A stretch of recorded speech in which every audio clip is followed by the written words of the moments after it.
যদি তোমরা এই কবিতার মধ্যে কোন লাইনে কি মিনিং, কি ইনার মিনিং, কি হিডেন মিনিং, কি সারফেস মিনিং, কি ফিগার্স অফ স্পিচ রয়েছে, পোয়েটিক ডিভাইসেস কি ইউজ হয়েছে, টোন, সিম্বলস, যাবতীয় সবকিছু যদি না বুঝতে পেরেছো, যদি কোথাও তোমাদের ডাউট থেকে গেছে, তাহলে এই ভিডিওটি তোমার জন্য।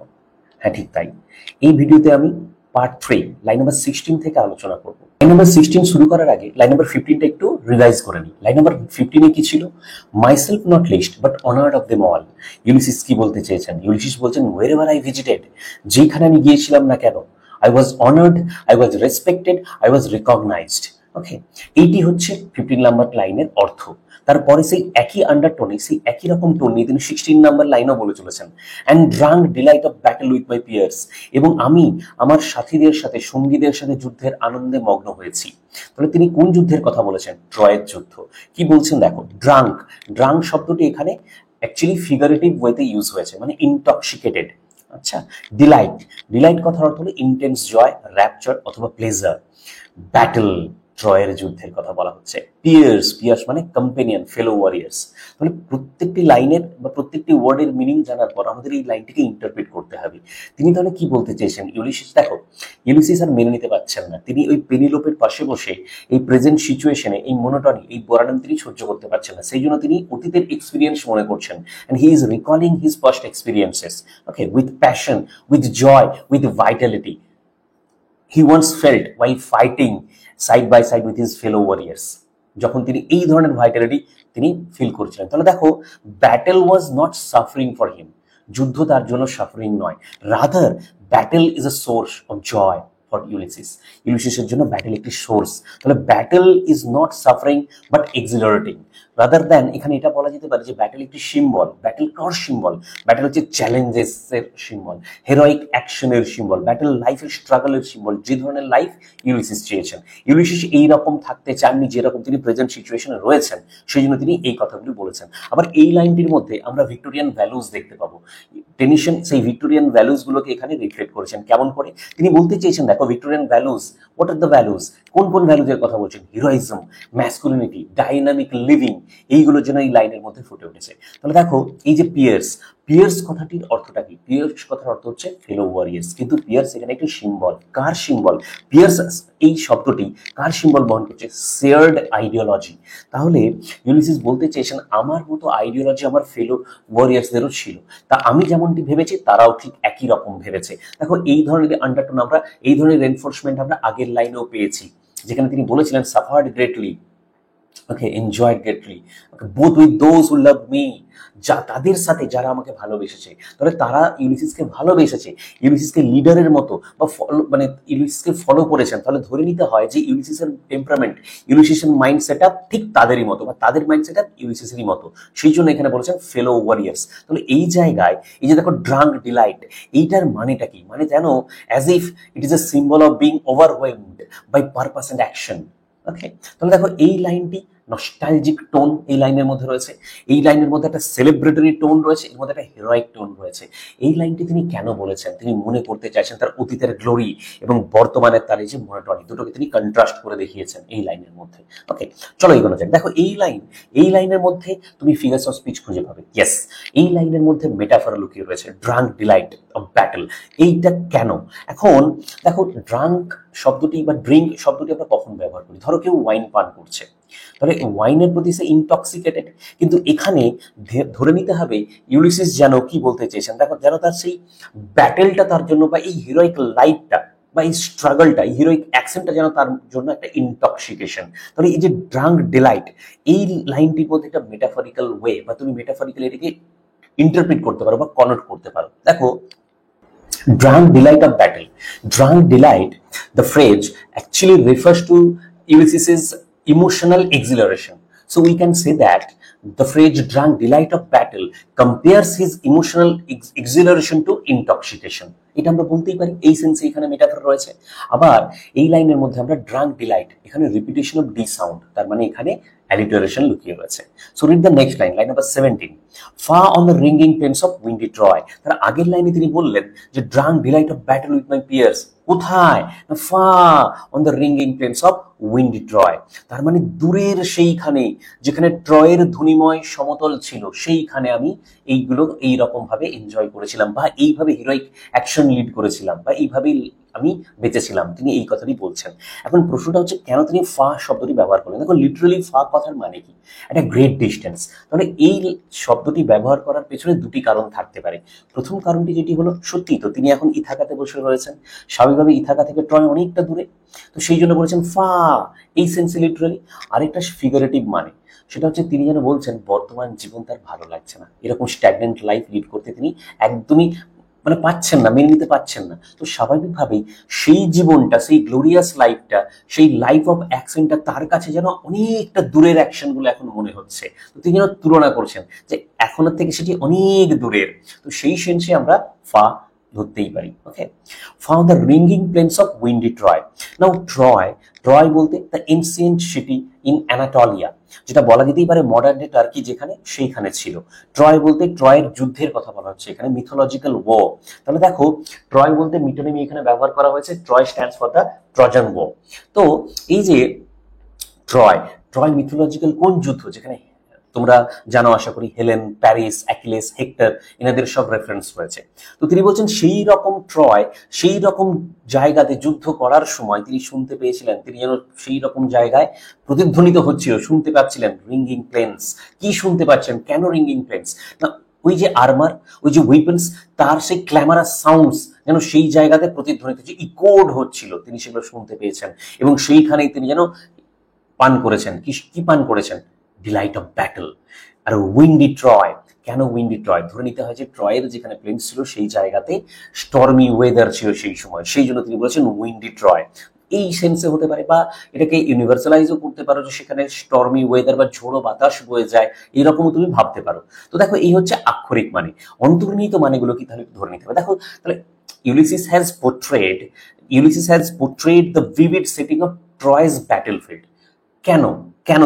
তার কারণটা হচ্ছে his memories war made at the battlefield. সেই যুদ্ধক্ষেত্রে তার স্মৃতিগুলো তৈরি হয়েছিল, সেই সব স্মৃতি, যেই সব স্মৃতি থেকে তিনি এনথুসিয়াজম পান। তাহলে ধরে নিতে হয় এই যে ট্রয়ের ফিল্ড, এটি একটা ফিজিক্যাল স্পেস বা প্লেস নয় শুধুমাত্র, এটি actually timeless symbol of epic conflict. তাহলে এখানে ধরে নিতেই হবে যে Tennyson has fused mythical landscape with personal memory of Ulysses. Okay, এই হচ্ছে লাইনের মানে। তাহলে দেখো এই যে ফার ডিস্টেন্স, প্রেজেন্ট ইনার্শিয়া ইউলিসিসের সাথে তখনের যে ইউথফুল অ্যাকশন, এই ফার শব্দের দ্বারা কন্ট্রাস্ট করা হয়েছে। তাহলে এই যে ট্রয়, ট্রয় এখানে একটা সিম্বল, কার সিম্বল? গ্র্যান্ডিয়ারের সিম্বল, লেগেসির সিম্বল, গ্লোরি লস্ট ইন টাইমের সিম্বল বলা যেতেই পারে। আবার রিঙ্গিং প্লেন্স, এটা যেন কার সিম্বল? ইকোয়িং মেমোরির সিম্বল।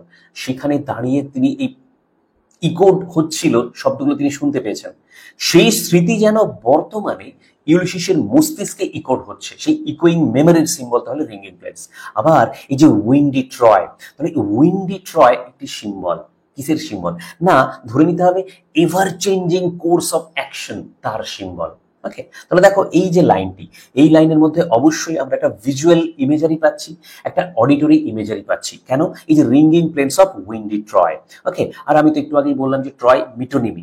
কোন সেন্সে মিটোনিমি? না, Troy stands for the Trojan war and the events Troy symbolizes. Okay, so এই হচ্ছে লাইন নাম্বার 17। চলো লাইন নাম্বার 18 যাওয়া যাক। ওকে,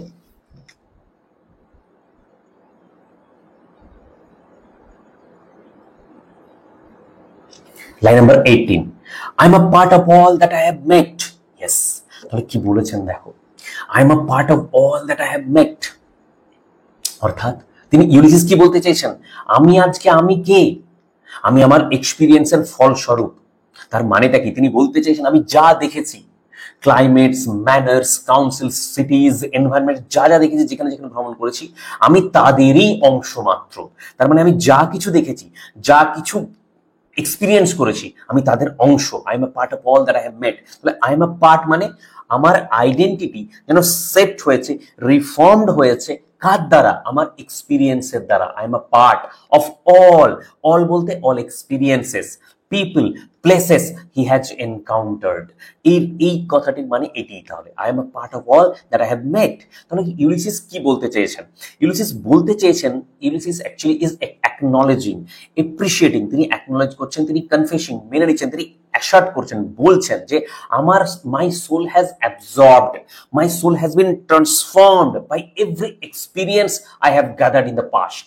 ওকে, তাহলে তিনি কি বলছেন যে I am a composite of my journey, আমি যেন আমার জার্নির এক্সপিরিয়েন্সের ফল মাত্র। তাহলে এই লাইনটার মধ্যে আমরা একটা খুব সুন্দর romantic as well as Victorian ভ্যালুজের রেজোনেন্স পাচ্ছি। আবার বলা যেতেই পারে যে ইউলিসিস বলতে চেয়েছেন আমি এখন saved by time, I am saved by experience, বা I am actually saved by my journey, এই কথাটি তিনি বলতে চেয়েছেন। Still he is not satisfied, still he is seeking for something new. এই রকম অবস্থাতেও তিনি আরো নতুন কিছু খুঁজে চলেছেন, সেই জন্য বলছে I am a part of all that I have met. তাহলে দেখো এই যে I am a part of all that I have মেট, এটি অ্যাকচুয়ালি তাহলে সিম্বল, কার symbol? Symbol of experience as identity. আরো বলা যেতে পারে এই যে ধরো পার্ট অফ অল, তাহলে পার্ট যদি টোটাল মানে আমি হলাম পার্ট, ফ্র্যাগমেন্টেড অংশ, অল বলতে আমার এক্সপিরিয়েন্সে, কিন্তু এখানেই ধরে নিতে হবে যেন একটা একটা একটা একটা অদ্ভুত ভাবে হচ্ছে যে একটা মানে ইমপ্লাইড প্যারাডক্স লুকিয়ে রয়েছে। আমি সব কিছুর অংশ এখন, কিন্তু আমার এখনো পুরো অংশ বাকি, মানে আমার পুরো জিনিস এখনো সবকিছু বাকি, আমাকে আরো জানতে হবে, to see the unseen, to know the unknown, to explore the unexplored, এটাই আমার মোটো। ওকে, তাহলে দেখো এই যে এই লাইনের মধ্যে কি রকম টোন পাচ্ছি, একটা ইন্ট্রোস্পেক্টিভ টোন পাচ্ছি, তিনি আত্মসমালোচনা করছেন। এর মধ্যে তার আমরা দর্শন খুঁজে পাচ্ছি, ফিলোসফিক্যাল টোন পাচ্ছি। আবার এট দ্য সেম টাইম এর মধ্যে আমরা ধরে নিতে পারি একটা ইউনিভার্সাল টোন। কোন সেই ইউনিভার্সাল টোন? দেখবে তোমরা আশেপাশে যাদেরকে দেখতে পাও, যাদেরকে তোমরা আদর্শ বলে মনে করো, তারা কিন্তু একদিনে আদর্শ হয়নি। তাদের পরিশ্রম, তাদের তাদের তাদের সফলতা, তার পেছনে অনেক কিছু লুকিয়ে রয়েছে, এবং তারা আজকে সেই সবকিছুর সমষ্টি মাত্র। ওকে, তো এটি ইউনিভার্স, এর মধ্যে একটা ইউনিভার্সাল টোন রয়েছে। আবার বলা যেতে পারে যে এর মধ্যে সিনেকডকি লুকিয়ে রয়েছে। দেখো সিনেকডকি বলতে না, এই যে এখানে একটা ফ্রেজ রয়েছে পার্ট অফ অল, তাহলে এই ফ্রেজটা part of all uses part to represent the whole identity of Ulysses, সেই সেন্সে এটি সিনেকডকি। ওকে, yet all experience is an arch wherethrough glimpse that untraveled world whose margin fades forever and forever when I move। এই তিনটে line একসাথে পড়তে হবে, line number 19, 20, 21, কারণ এর মধ্যে এনজামমেন্ট রয়েছে, যার সেন্সগুলো একটি লাইনে শেষ হচ্ছে না, নেক্সট লাইনে ক্যারি ফরওয়ার্ড হচ্ছে। তাহলে এই তিনটে লাইনের মানে কি? দেখো আগের লাইনগুলোতে আমরা দেখেছি ইউলিসিস বলছেন যে যেন তার মধ্যে একটা রোম্যান্টিক আইডিওলজি, ভিক্টোরিয়ান রেজোনেন্স তার মধ্যে প্রতিধ্বনিত হচ্ছে, বা ইউলিসিস বলছেন যেন he is a shaped by time, he is formed, reformed, shaped, organized by his experience. কিন্তু তারপরে বলছেন কি প্রত্যেকটি এক্সপিরিয়েন্স যেন তার কাছে একটি প্রবেশদ্বারের মতো, যেই এক্সপিরিয়েন্সের মধ্য দিয়ে তিনি একটা অচেনা জগৎ দেখতে পাচ্ছেন, সেই এক্সপিরিয়েন্স বা প্রত্যেকটি এক্সপিরিয়েন্সের মধ্য দিয়ে যেন তিনি দেখতে পাচ্ছেন একটা অদেখা ঝকমকে জগৎ, ঝলমলে জগৎ। এবং সেই জন্য তিনি বলছেন যে যত আমি এগিয়ে যাচ্ছি, যত আমি সেই জগতের দিকে হাত বাড়াচ্ছি, যত আমি এগিয়ে যাচ্ছি, তার প্রান্ত যেন ততটাই মিলিয়ে যাচ্ছে। এই হচ্ছে আক্ষরিক মানে। এবার একটু ওয়ার্ড বাই ওয়ার্ড এটাকে এক্সপ্লোর করা যাক। দেখো ইয়েট, আমরা কখন বলি ইয়েট? ইয়েট কথার অর্থ হচ্ছে হাউএভার। ধরো আমরা কোথাও গিয়েছি, কিছু করেছি, সেটাতে যদি আমরা স্যাটিসফাইড না হই, সবশেষে আমরা বলি তবু সব ঠিক আছে, তবুও। তাহলে ইউলিসিসও যেন সেই টোনে কথা বলছেন। দেখো এই লাইনের টোনটি কেমন, যেন questing tone, reflective tone, restless tone. Line number 19-এ তিনি রেস্টলেস হয়ে পড়েছেন, সেই জন্য বলছেন ইয়েট, তবুও, অল এক্সপিরিয়েন্স, প্রত্যেকটি অভিজ্ঞতা, তার মানে whatever he has visited বা wherever he has visited, whatever he has gained, তিনি যাই ভিজিট করুন, যেখানেই ভিজিট করুন, যাই অর্জন করুক না কেন, প্রত্যেকটি এক্সপিরিয়েন্স যেন তার কাছে একটা আননোন ওয়ার্ল্ড খুলে দিচ্ছে। তাহলে Ulysses sees each experience as a mere gateway to the unknown world, to the unseen world, to the unexplored world. তাহলে এই জায়গায় আমরা ধরে নিতেই পারি যে mere knowledge doesn't satisfy him, rather it expands his hunger. Okay, এটা তার হাঙ্গারটাকে বাড়িয়ে দিচ্ছে ফর ফার্দার ডিসকভারি, আরো ডিসকভারি করার জন্য। সেই জন্য বলেছে প্রত্যেকটি এক্সপিরিয়েন্স যেন একটা গম্বুজাকৃতি, যেন কোনো একটা গম্বুজ, একটা আর্চের মতো, মানে প্রত্যেকটি এক্সপিরিয়েন্স যেন একটা গম্বুজাকৃতি গেটওয়ের মতো, প্রবেশদ্বারের মতো, যার ভেতর দিয়ে তিনি অদেখা জগৎকে দেখতে পাচ্ছেন। মানে যদি এইভাবে বলি, ধরো ধরো তিনি একটা নতুন এক্সপিরিয়েন্স অর্জন করতে গেলেন, যেই মুহূর্তে সেই এক্সপিরিয়েন্সটা অর্জন করলেন, সেই এক্সপিরিয়েন্স যেন তাকে বুঝিয়ে দিচ্ছে যে আরো অনেক কিছু অর্জন করতে বাকি। তাহলে দেখো এই জায়গাতে আমরা দেখতেই পারি যে আর্চটি একটা সিম্বল। কার symbol? Symbol of transition, symbol of opportunity, symbol of further movement, symbol of ongoing exploration. Arch বা বলা যেতেই পারে যে experience, it all experience is an arch. এক্সপিরিয়েন্সটা কি? এটা বোঝাচ্ছে যে নো এন্ড ইজ দেয়ার, মানে কমপ্লিশন কিন্তু সেখানে হলো না, আরো জার্নি বাকি। এবং এই যে ধরো আর্চ, আর্চ কার সিম্বল? আননোন ওয়ার্ল্ডের সিম্বল, আননোন ফিউচারের সিম্বল, আনসিন বা আনএক্সপ্লোর্ড ওয়ার্ল্ডের সিম্বল, বা আননোন কোয়েস্টের সিম্বল, ইটার্নাল কোয়েস্টের সিম্বল, অজানা একটা চাহিদা, একটা ইটার্নাল চিরন্তন একটা চাহিদার সিম্বল। তাহলে এই লাইনের মধ্যে দেখো আমরা কি দেখতে পেলাম? Yet all experiences in arch. তিনি বলছেন প্রত্যেকটি নতুন নতুন এক্সপিরিয়েন্স বা অতীতের এক্সপিরিয়েন্স আমাকে আরেকটি এক্সপিরিয়েন্স করার জন্য এনথুজিয়াজম বা হচ্ছে মানে পারপাস যেন আমার মধ্যে একটা ইনস্টিল ট্রিগার করে দিয়েছে, বাট আমি ট্রিগারাইজড হয়ে পড়েছি এইরকম সেন্সে। তাহলে এই যে লাইনটি ভীষণ ইম্পর্টেন্ট, এর মধ্যে একটা মেটাফর লুকিয়ে রয়েছে। দেখো all experience is an arch, তাহলে experience is compared to arch, এক্সপিরিয়েন্সকে প্রবেশদ্বারের সাথে তুলনা করা হলো। আবার বলা যেতেই পারে এই যে এক্সপিরিয়েন্স, এটা একটা এক্সটেন্ডেড মেটাফর। কিভাবে এক্সটেন্ডেড মেটাফর? মানে দেখো জীবনের প্রত্যেকটি অভিজ্ঞতা তার কাছে যেন মিয়ার ওপেনিং বা গেটওয়ের মতো নলেজের জন্য। তাহলে আবার বলা যেতেই পারে যে আর্চ একটি সিম্বল, যেটা একটু আগেই আমি এক্সপ্লেন করলাম। আবার এই লাইনের মধ্যে এনজামমেন্ট রয়েছে, যেটা এই লাইনে শেষ হচ্ছে না। So read the next line. Each experience বা all experiences in arch way through gleams that untravelled world whose margin fades. Yes, তাহলে প্রত্যেকটি, তিনি বলছেন অদেখা জগৎ, প্রত্যেকটি এক্সপিরিয়েন্স আমার কাছে নিয়ে আসছে। আমি যত এগিয়ে যাচ্ছি তার প্রান্ত যেন শেষই হচ্ছে না, আরো মিলিয়ে যাচ্ছে। তাহলে Ulysses ইমাজিনস the unknown future or world as a distant Horizon. দেখো ধরো আমি যদি এইভাবে বোঝাই তাহলে তুমি বুঝতে পারবে। ধরো ক্লাসে তুমি প্রথমবার 100 পেলে, 100 আউট অফ 100, দেখবে 100 পাওয়ার আগে তুমি সেই স্বাদটি পেয়েছিলে না। যখনই তুমি 100 পেয়ে গেলে তখনই তোমার খিদেটা, হাঙ্গারটা আরো বেড়ে গেল, যে আমাকে বাকি সাবজেক্টেও পেতে হবে, আরো পেতে হবে, আর আরো বারবার পেতে হবে। তার মানে একবার পেলেই তো তুমি সন্তুষ্ট হচ্ছ না। এখানে ব্যাপারটা ঠিক ইউনিভার্সাল টোন, এখানে সেরকম ভিশনারি টোন। এখানে যেন ইউলিসিস অস্ট্রাক হয়ে পড়েছেন, লঙ্গিং, একটা ইয়ার্নিং, একটা ডিজায়ার তার মধ্যে যেন রয়েছে, ইটার্নাল হাঙ্গার তার মধ্যে যেন রয়েছে, তিনি একজন ইটার্নাল সিকার যেন।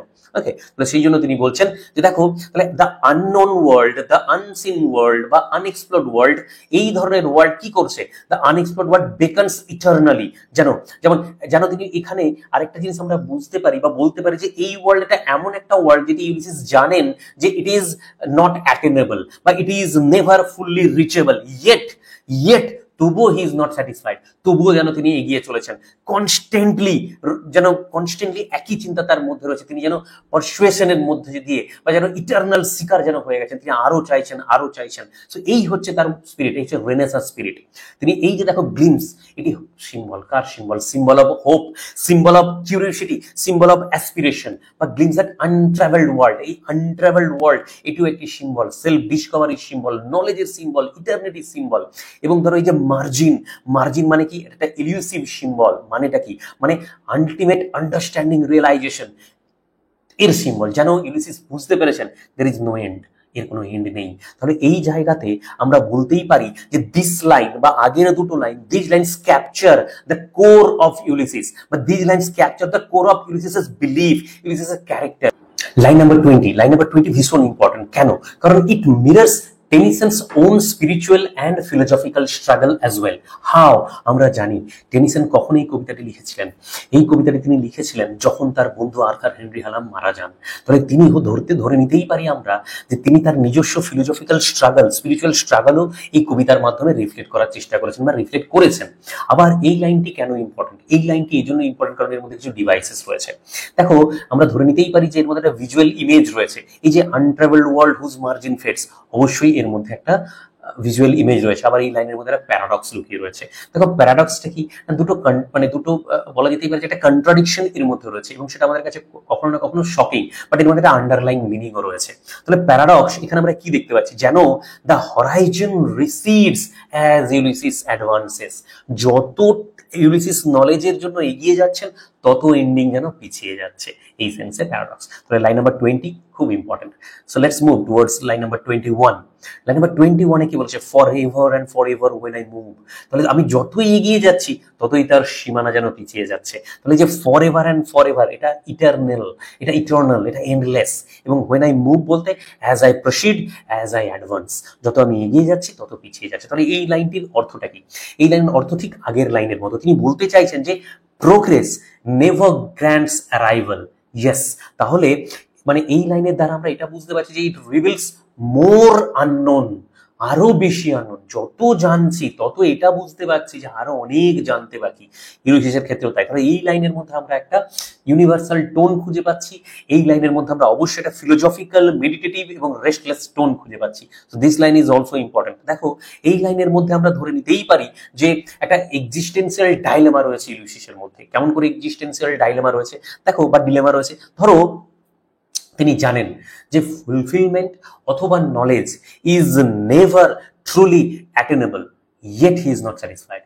তবুও হচ্ছে তিনি স্যাটিসফাইড নন। এবং এই যে ইম্পসিবিলিটিটা, যে তিনি সম্পূর্ণ নলেজ কোনোদিনও জানতে পারবেন না, তিনি জানেন, এই যে ইম্পসিবিলিটিটা তাকে কিন্তু ডিপ্রেস করেনি। বা হচ্ছে বলা যেতেই পারে যে এর দ্বারা টেনিসন এমন একটি সোলকে দেখিয়েছেন ইউলিসিসের মধ্যে, which is driven by the unreachable, যেন এটাই তাকে একটা এনথুসিয়াজম যোগ বা এনথুসিয়াজম দেওয়াচ্ছে বা দিচ্ছে ধরে নিতে হয়। বা তিনি এমনভাবে এইখানে উদ্বুদ্ধ হচ্ছেন, তিনি সেই মেসেজ যেন সবার মধ্যে, সেই ফিলোজফি সবার মধ্যে ছড়িয়ে দিতে চাইছেন টেনিসনও। ওকে, তো এই হচ্ছে line number 21। Line number 20 to 23, এই দুটো লাইন ভীষণ ইম্পর্টেন্ট। কি বলেছেন?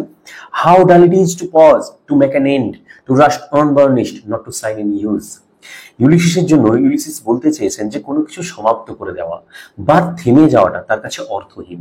তাহলে তিনি কি বলতে চাইছেন? দেখো, অ্যাজ ইফ ইউলিসিসের জন্য তিনি বলছেন এই রকম ভাবে যে stopping is equivalent to spiritual death, as if life has no meaning for him if there is no movement. তাহলে ইউলিসিস ডিসডেন্স, বলা যেতেই পারে এনি ফর্ম অফ স্টিলনেস, যে কোনো ধরনের থেমে যাওয়াটাকে তিনি ভালো চোখে দেখছেন না। তাহলে এই যে লাইনটি, এই লাইনটি ভীষণ ইম্পর্টেন্ট। আগে আক্ষরিক মানেগুলো জেনে নিই। ডাল মানে boring, lifeless. Okay, it is to pause, pause মানে স্টপ, মেক অ্যান এন্ড। তার এই কথার অর্থ কি? তার মানে কাম টু আ কনক্লুশন, শেষ করে দেওয়া। আর আমরা জানি যে জীবনের ধর্ম অন্যরকম ইউলিসিসের জন্য। তিনি মুভমেন্ট পছন্দ করেন, তিনি চান এক্সপ্লোর করতে, আরো আরো আরো আরো। এটাই রেনেসাঁ স্পিরিট ইউলিসিসের। দেখো তাহলে এই যে লাইনটির মধ্যে আমরা ভিক্টোরিয়ান আইডিয়ালস দেখতে পাবো, আইডিওলজি দেখতে পাবো, Victorian ideals of action, morality বা ডিউটি, রেসপন্সিবিলিটি, এক্সপ্লোরেশন, এই ধরনের জিনিস আমরা এই লাইনের মধ্যে দেখতে পাবো। এই লাইনটির মধ্যে তাহলে দেখো এই যে পজ, অ্যাকচুয়ালি এটি সিম্বল, কার সিম্বল? ডিকের সিম্বল, ইনঅ্যাকশনের সিম্বল, মিনিংলেসনেসের সিম্বল। আর এই যে টু মেক অ্যান এন্ড, এটিও একটি সিম্বল। দেখো একই রকম ভাবে। তাহলে এই লাইনের মধ্যে আমরা ডিসডেনফুল একটা টোন পাচ্ছি, আবার প্যাশনেট টোন পাচ্ছি ইউলিসিসের কাছ থেকে। এবং বলা যেতেই পারে যেন ইউলিসিস ওই জায়গায় দাঁড়িয়ে ইথাকাতে থেকে তিনি যেন একটা রেবেল হয়ে উঠেছেন। তিনি আর মানতে পারছেন না। তিনি প্রত্যেকটি মুহূর্ত যেন he is being haunted by his past memories. সেই জন্য বলেছে how dull it is to pause, to make an end. তাহলে দেখো এই লাইনের মধ্যে তার ইন্টেন্স একটা যেন এক্সক্লামেশন আমরা দেখতে পাচ্ছি, একটা ইন্টেন্স ইমোশন, ইন্টেন্স ফ্রাস্ট্রেশন তার ভেতর থেকে বেরিয়ে আসছে। How dull it is to pause, to make an end. তারপরে বলেছে to rust unburnished, not to shine in use. Yes, তিনি তার এই অবস্থাকে দেখো খুব ভালোভাবে পরিষ্কার করে বোঝানোর জন্য একটা উপমা ব্যবহার করেছেন। কি ধরনের? দেখো তিনি বলছেন যেন আমরা জানি যে যে কোনো মেটাল তাকে যদি ইউজ করা হয় তাহলে তার গ্লো একই রকম থাকে, বাট যদি সেটাকে তুমি ইউজ না করো তাহলে তার মধ্যে রাস্ট বা মরচে জন্মে যাবে, রাইট, বা মরচে এসে যাবে। ওকে, তো এখানে তিনি কি বলছেন? দেখো তার মানে Ulysses is comparing himself to a sword or metal. দেখো এই যে তলোয়ার। ওকে, তো এখানে একটু যদি এইভাবে বোঝানো যায়, টু রাস্ট, রাস্ট কথার মানে কি? ধরে নাও এটা ডিকের সিম্বল, মরেছে। আনবার্নিশড মানে not polished, not to shine in use মানে ধরে নাও glowing through activity or function, এই সেন্সে। তাহলে তিনি কি বলতে চাইলেন? দেখো, if he is idle he will like, মানে আমি আমি কি বলবো, যে if he is idle he will decay like rusted iron. For example এইভাবে যদি আমি বোঝাই, ধরো তোমাদের সামনে পরীক্ষা আছে, যখন তোমাদের সামনে পরীক্ষা থাকে লক্ষ্য করবে তোমাদের খুব ভাস্ট, তোমাদের খুব কমপ্লেক্স, খুব ইন্ট্রিকেট, খুব জটিল টপিকও খুব কম সময়ের মধ্যে তোমরা পড়ে নিতে পারো, কমপ্লিট করতে পারো। কিভাবে পারো? তার কারণ তোমার মাইন্ড সেই মুহূর্তে হ্যাবিচুয়েটেড হয়ে গিয়েছে। কিন্তু দেখা গেল যে 1 মাস পরে বা এক্সামের 1 মাস পরে যখন এই টাইমটা অতিক্রম করে যায়, তারপরে তোমাকে যদি ইকুয়ালি একই রকম সেই কমপ্লিকেটেড একটা টপিক দেওয়া হয়, দেখবে তুমি অত সহজে করতে পারছো না বা তোমার সহজে হচ্ছে না। কেন? কারণ তোমার একটি গ্যাপ পড়ে গেছে। তো ঠিক তেমনটি আমি বোঝাতে চাইছি যে কোনো মেটালকে যদি একই রকম ভাবে ইউজ করা হয় তাহলে তার সেই শাইনিং গ্লো থাকবে। তাহলে ইউলিসিস এখানে সেই রকমই একটা সোর্ড হতে চান, তিনি যেন সোর্ড হতে চান, তিনি যেন সেই রকম মেটাল হতে চান যেটি সারাক্ষণ সাইন বা গ্লো করতে চায়। দেখো তাহলে তিনি কি বলতে চেয়েছেন? Life is meant for movement for Ulysses, জীবন তার জন্য এই রকম। এবং এটি একটা Victorian image, powerful Victorian image of utility এই লাইনের মধ্যে রয়েছে, একটা powerful Victorian image of productivity এই লাইনের মধ্যে রয়েছে। তাহলে Ulysses is comparing himself to a sword, okay, to a metal. এবং তিনি চান, দেখো তাহলে এই যে এই লাইনটি, এটার মধ্যে একটা মেটাফরিক্যাল ল্যাঙ্গুয়েজ ইউজ করা হয়েছে। তাহলে কত সুন্দর উপমা যদি ব্যবহার করা হয় তাহলে আমি এগিয়ে যেতে পারবো, নইলে আমার কাছে একটা যেন স্ট্যাগনেন্ট লাইফ যেন আমাকে লিড করতে হচ্ছে। ইউলিসিসের সেই রকম বক্তব্য। এবং এই ধরনের life is equivalent to spiritual death, এবং মরছেটা তার কাছে যেন মৃত্যুর সমান। সেই জন্য নিজেকে তিনি সোরের সাথে তুলনা করলেন। তিনি সোর কেমন? দেখো আমরা বলতেই পারি যে আমি এই সোর কথাটা এখানে কেন বলছি, এটি কিসের প্রতীক? আমরা জানি তিনি একজন ওয়ারিয়র ছিলেন। তো স্বাভাবিকভাবেই একজন ওয়ারিয়রের জীবনে তিনি বলছেন I am become a name. তাহলে তার জীবনে মুভমেন্টটাই তো মূল মোটিভ, মূল মোটো হওয়া উচিত।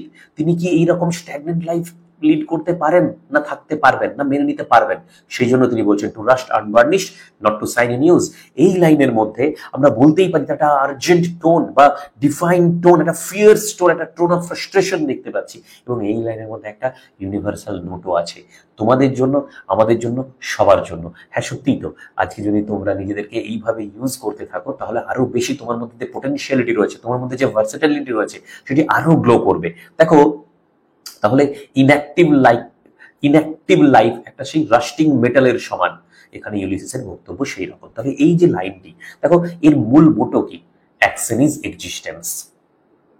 যদি তুমি থাকতে চাও, আইডেন্টিটি তৈরি করতে চাও, তাহলে অ্যাকশনের মধ্যে থাকতে হবে। আর অলরেডি ইউলিসিসের আইডেন্টিটি তৈরি হয়ে গেছে। সেই জন্য তিনি বলেছেন I am become a name. Okay, তাহলে এই যে লাইনটি দেখো, এই লাইনের মধ্যে তোমার ধরো অনেক ফিগার্স অফ স্পিচ রয়েছে। যেমন ধরো আমি যদি বলি যে এই লাইনটির মধ্যে একটা মেটাফার রয়েছে। মেটাফার আমরা জানি কাকে বলে না, যখন ইমপ্লিসিট ওয়েতে দুটো আনালাইড অবজেক্টস, থিংস, আইডিয়াস তার মধ্যে যদি তুলনা করা হয় তাহলে তাকে মেটাফার বলে। তাহলে এখানে আমরা দেখবো যে Ulysses is compare to a sword অথবা টুল অথবা মেটাল, তাই না? নেক্সট হচ্ছে এর মধ্যে একটা অ্যান্টিথেসিস, ইমপ্লাইড অ্যান্টিথেসিস লুকিয়ে রয়েছে। কেমন করে? দেখো বলেছে to rust unburnished, not to shine in use. তাহলে এখানে রাস্ট এবং সাইন দুটো কিন্তু কন্ট্রাডিক্টরি, ওকে।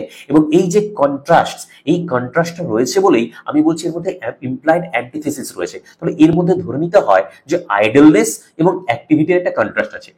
রাস্ট মানে আইডলনেস এবং সাইন বলতে অ্যাক্টিভিটি, ওকে। আবার এই লাইনের মধ্যেই আবার দেখো to rust unburnished, not to shine in use. দেখো দুবার ইউজ হয়েছে, অ্যানাফারা বলতে পারো, ওকে। তো এই হচ্ছে যে লাইন, এবং এই লাইনটির মধ্য দিয়ে আমরা ইউলিসিসের কোর বিলিফ, ফিলোজফি আমরা বুঝতে পারছি, এবং ভিক্টোরিয়ান ইমেজ এখানে ফুটে উঠেছে। নাম্বার 24, 25, 26, 27 এগুলো ভীষণ important. As though to breathe were life, life piled on life were all too little and of one to me little remains, but every hour is saved from the eternal silence. আক্ষরিক অর্থ কি? ইউলিসিসের core belief, core philosophy এখানে প্রকাশ পেয়েছে। Ulysses বলছেন জীবনে নিঃশ্বাস নেওয়াটাই কি সবকিছু? যদি অনেকগুলো জীবন আমাকে দেওয়া হতো সেইগুলো আমার কাছে অল্প হয়ে যেত। আমি তো মাত্র একটি জীবন পেয়েছি, আবার সেই একটি জীবনের কিছু মুহূর্ত অবশিষ্ট রয়ে গেছে, সেই জন্য প্রত্যেকটি মুহূর্ত আমি সংরক্ষণ করতে চাই। এই হচ্ছে আক্ষরিক মানে, এই হচ্ছে তার বিলিফ, এই হচ্ছে তার ফিলোজফি। তো চলো এটাকে ডিকোড করা যাক। কি বলছেন? Line number 24, as though, as if. Breath কথার মানে কি? Biological existence. লাইফ শব্দটি কথার অর্থ বা লাইফ কথাটির অর্থ কি? ট্রু লিভিং, সত্যিকারের লিভিং কাকে বলে? এটাকে পারপাসফুল লিভিং, পারপাসফুল বিইং বলা যেতে পারে।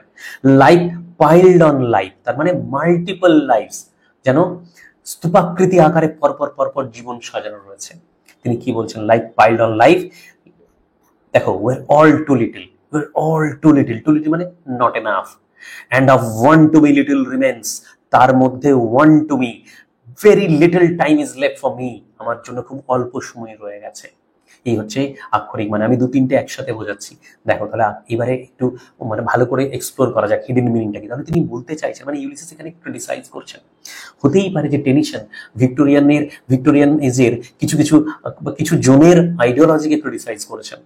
তো তিনি এখানে কি বলতে চাইছেন, দেখো তিনি বলতে চাইছেন যে মিয়ার survival is not true living, হতেই পারে না এটাকে বাঁচা বলে বলা যেতেই পারে না। তার মানে existence without purpose is not true life, জীবনে উদ্দেশ্য থাকা দরকার। সেই জন্য বলেছে as though to breathe war life, যেন জীবন না। তাহলে এই যে দেখো ব্রিদিং, এটা বায়োলজিক্যাল এক্সিস্টেন্সের সিম্বল। অনেক বছর বাঁচলে, বাঁচার মতো কাজ করলে না, সেটাকে বাঁচা বলছেন না ইউলিসিস। খুব অল্প দিনও যদি বাঁচতে হয়, সেরকমও যদি কিছু করে যেতে হয়, তাহলে আমরা জানি দেখো এই রকমের প্রভাব আমরা আগেও পড়েছি যে we live in deeds not in years, এখানে ব্যাপারটা ঠিক সেই রকমই। তো এই যে দেখো লাইফ পাইলড অন লাইফ, অনেকগুলো জীবন যদি আমাকে দিয়ে দেওয়া হতো তাও আমার কাছে কম পড়ে যেত। তিনি ইটার্নাল সিকার, তার মধ্যে এই ধরনের রেনেসাঁ স্পিরিট রয়েছে ইউলিসিসের মধ্যে। দেখো তাহলে এই লাইনটি এই জন্য ইম্পর্টেন্ট যে existence without purpose is not true life. তাহলে চলো এই লাইনের মধ্যে কি কি ফিগার্স অফ স্পিচ আছে একটু দেখা যাক। দেখো এর মধ্যে একটা আয়রনি লুকিয়ে রয়েছে, breathing alone is not enough, তাহলে real life demands something more, এই সেন্সে এটি ইমপ্লাইড আয়রনি। আবার এই লাইনের মধ্যে অবশ্যই একটা হাইপারবোল লুকিয়ে রয়েছে। আমরা জানি হাইপারবোল কাকে বলে, অতিরঞ্জিত করে যদি বলা হয় তাহলে ধরে নিতে হয় যে লাইফ পাইলড অন লাইফ, এটি কেন এইরকম ভাবে ইউলিসিস বললেন অতিরঞ্জিত করে, কিসের জন্য? তার যে ইটার্নাল হাঙ্গার, তার যে হাংরি হার্ট, এইটাকে এখানে রেনফোর্স করানোর জন্য তিনি বলছেন যে লাইফ পাইলড অন লাইফ। তার মানে দিস ফ্রেজ সাজেস্টস বা this phrase exaggerates to stress eternal hunger of Ulysses, যেন ইটার্নাল হাঙ্গারটাকে বোঝাচ্ছে। আবার এর মধ্যে দেখো একটা মেটাফর লুকিয়ে রয়েছে, লাইফ পাইলড অন লাইফ। এর মধ্যে কিভাবে না, accumulated years are compared to something, to some physical objects which can be hacked together, যেগুলোকে এক এক করে তুমি সাজিয়ে রাখতে পারো। এই সেন্সে এটার মধ্যে একটা মেটাফর লুকিয়ে রয়েছে। আবার বলা যেতেই পারে দেখো লিটল লাইফ, এর মধ্যে অ্যালিটারেশন এল সাউন্ড রয়েছে। Okay, read the next line, যেহেতু একই সাথে were all too little and of one to be. তিনি বলেছেন, তিনি কিভাবে বলছেন যেন কোথাও না কোথাও এই যে লাইনের মধ্যে একটা অদ্ভুত টোন, একটা ফিলোজফিক্যাল টোন, একটা ল্যামেন্টিং টোন, একটা রেস্টলেস টোন, একটা ইন্টেন্স টোন তার মধ্যে লুকিয়ে রয়েছে। একটা তিনি যেন ফ্রাস্ট্রেটেড, সেই জন্য তিনি বলছেন যে অনেকগুলো জীবন যদি আমাকে দিয়ে দেওয়া হতো সেগুলো অল্প হতো। সেই জন্য ওয়ার ওয়ার্ল্ড, দেখো কি বলছে যে and of one to be little remains, তারপরেও আমার কাছে তো একটু মাত্র অবশিষ্ট রয়ে গেছে। যদি অনেকগুলো জীবনও জুড়ে দেওয়া যেত তাহলে even countless lives would not satisfy ইউলিসিসের thirst for knowledge, Ulysses thirst for experience. সেই জন্য তিনি বলেছেন যে কি, দেখো ইউলিসিসের ফিলোসফি এটাই, তিনি বলছেন অনেকগুলো জীবনও আমার কাছে অল্প হয়ে যেত, আমার কাছে তো একটি মাত্র আছে, and of one to be little remains. তাহলে ফিলোজফিক্যাল আইডিয়া এর মধ্যে রয়েছে, তিনি বলছেন যে একটি মাত্র রয়েছে, অল্পই সময় বাকি আছে, but every hour is saved from that eternal silence. বাহ, দারুণ। তাহলে যেহেতু অল্প সময় রয়েছে, তিনি বলছেন লিটল টাইম ইজ লেফট, সেই জন্য he wants to preserve every moment, every hour, every second, every minute, প্রত্যেকটি মিনিট তিনি প্রিজার্ভ করতে চাইছেন এইভাবে ইউলিসিস। দেখো এর মধ্যে আমরা সেই ফিলোসফি একটা রয়েছে যেন আমরা পেয়েছি, যেই ফিলোসফিতে যেন একটা হেডোনিস্টিক ফিলোসফি রয়েছে, প্রত্যেকটি মিনিট আমি কাজে লাগাবো, প্রত্যেকটি মিনিট যেন এই যে ওয়াইনের যে মোটো বা মোটিভ আমরা আগে পেয়েছি, যে মেটাফরিক্যাল ল্যাঙ্গুয়েজ আমরা আগে পেয়েছিলাম, যেখানে তিনি বলেছেন টু দ্য ড্রেগস, কানাই কানাই আমি হচ্ছে যে এনজয় করতে যাই প্রত্যেকটি মিনিট, লাস্ট বিন্দু অবধি, সেই থট যেন এখানে পেয়েছি আমরা। দেখো এভরি মোমেন্ট ইজ প্রিজার্ভড। দেখো তাহলে he wants to cherish every hour, okay, as precious, প্রত্যেকটি আওয়ার যেন ভ্যালুয়েবল, প্রেসিয়াস। তাহলে দেখো ট্রু পারপাস অফ লাইফ এইখানেই। তাহলে mere existence without purpose is not true life. সেই জন্য তিনি বলছেন, দেখো তাহলে এই লাইনের মধ্যে কি রয়েছে, প্যারাডক্স লুকিয়ে রয়েছে। এই যে এই লাইনটি little remains but every hour is saved, এর মধ্যে কিভাবে প্যারাডক্স? তিনি বলছেন অল্পই রয়েছে, কিন্তু আবার বলছেন এই অল্পের মধ্যে আমাকে প্রচুর জানতে হবে। তাহলে little remains but every moment, every minute provides new value. অল্প আছে কিন্তু জানতে হবে অনেক, সো প্যারাডক্স, বা এটাকে বলা যেতেই পারে যে এর মধ্যে এই যে little remains but every hour is saved, যেন এর মধ্যে একটা ইমপ্লাইড পার্সনিফিকেশন রয়েছে। How can time be saved, how can hour be saved, as if, তাহলে দেখো এই যে যেন time is treated as a something precious which can be preserved, which can be saved. Okay, এই সেন্সে পার্সনিফিকেশন, রাইট। আবার এর মধ্যে আমরা দেখতে পাচ্ছি যে টাইমের একটা visual imagery. Line number 27, 28, 29, from that eternal silence something more, a bringer of new things and while it woe, for some 3 suns to store and hold myself। কি বলছেন আক্ষরিক অর্থ দেখো, তিনি বলছেন আমি প্রত্যেকটি মুহূর্ত সঞ্চয় করার বা প্রত্যেকটি মুহূর্ত আমি প্রিজার্ভ করার চেষ্টা করছি, কিসের থেকে? সেই চিরন্তন নীরবতা, সেই মৃত্যু থেকে। কারণ আমি চাই অর্থপূর্ণ কিছু অর্জন করতে প্রত্যেকটি মুহূর্ত।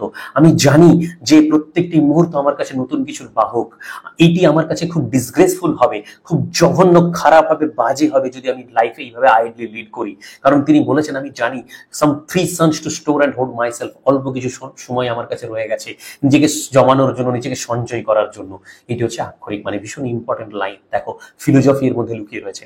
কি বলতে চাইছেন দেখো, আগের লাইনের সাথে এটাকে যদি একটু কোরিলেট করা যায়, every hour is saved from that eternal silence, প্রত্যেকটি মুহূর্ত তিনি যেন সংরক্ষণ করছেন সেই নীরবতা থেকে।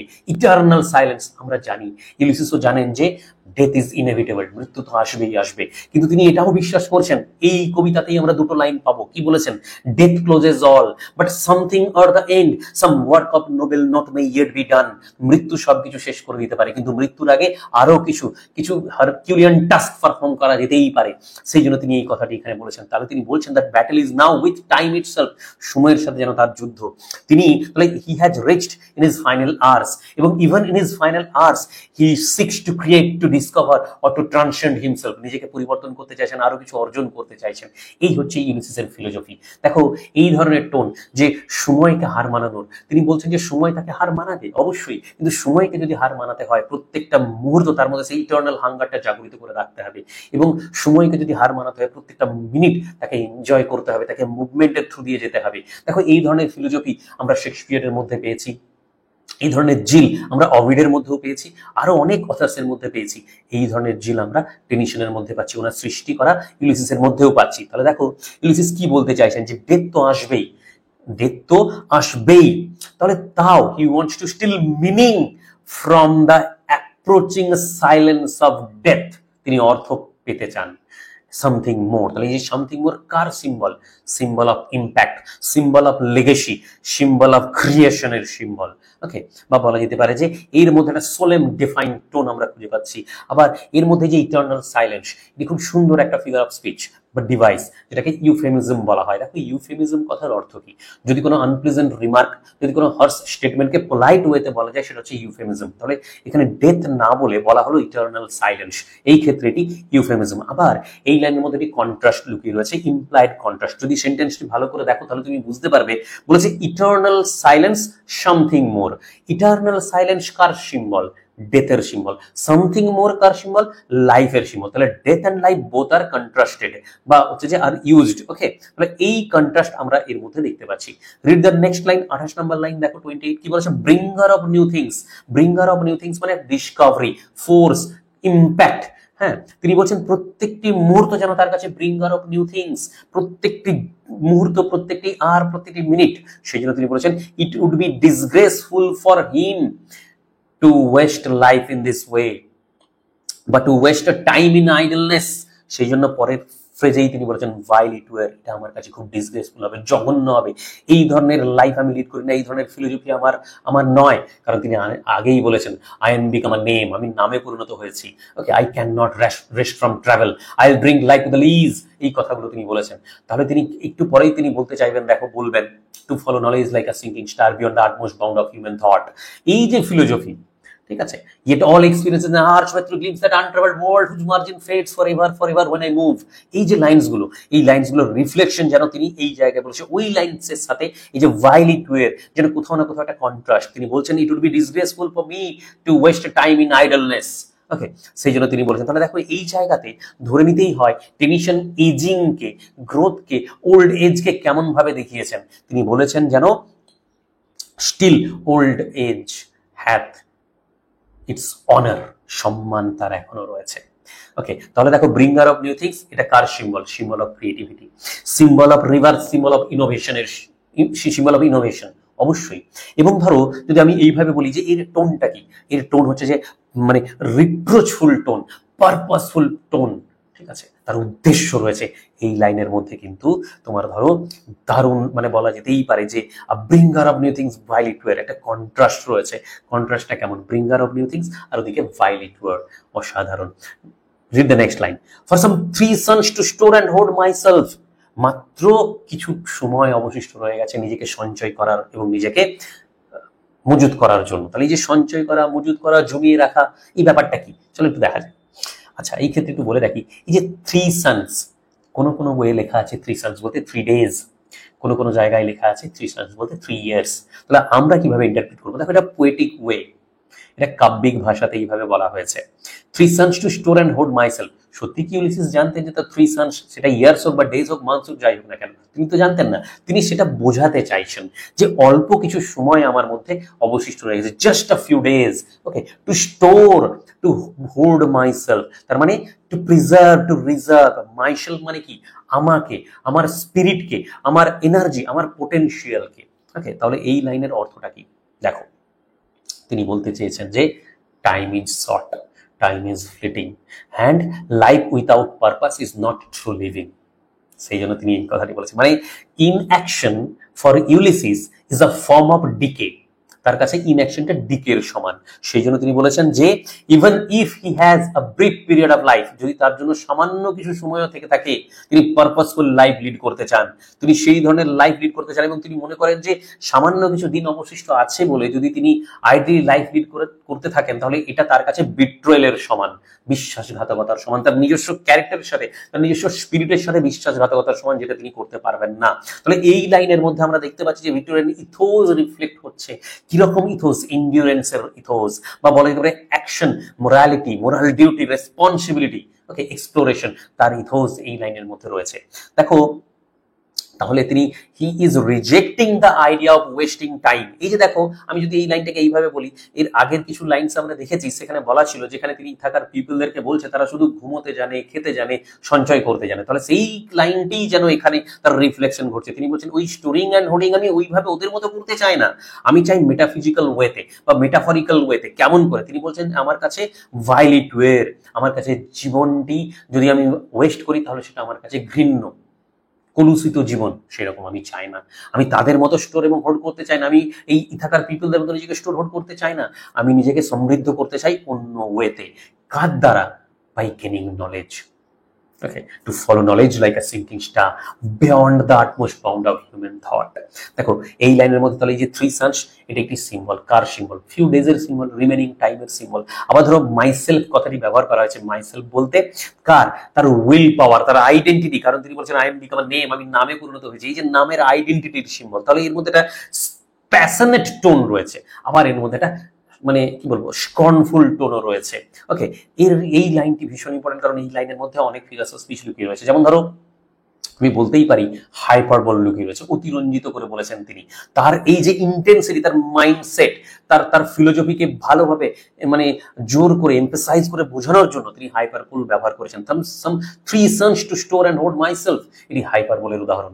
বা তুমি বলতেই পারো যে এর মধ্যে একটা মিটোনিমিক সাবস্টিটিউশন রয়েছে, ঠিক আছে, একটির পরিবর্তে আরেকটি ব্যবহার করা হয়েছে। এই যে দেখো, তাহলে 3 sons ধরে নিতে হয় 3 years or 3 days এর সাবস্টিটিউশন হিসেবে ব্যবহার করা হয়েছে। ওকে, মিটোনিমিক সাবস্টিটিউশন। আবার এই যে ধরো স্টোর অ্যান্ড হোল্ড মাইসেলফ, এই লাইনের মধ্যে একটা ইমপ্লাইড মেটাফর লুকিয়ে রয়েছে।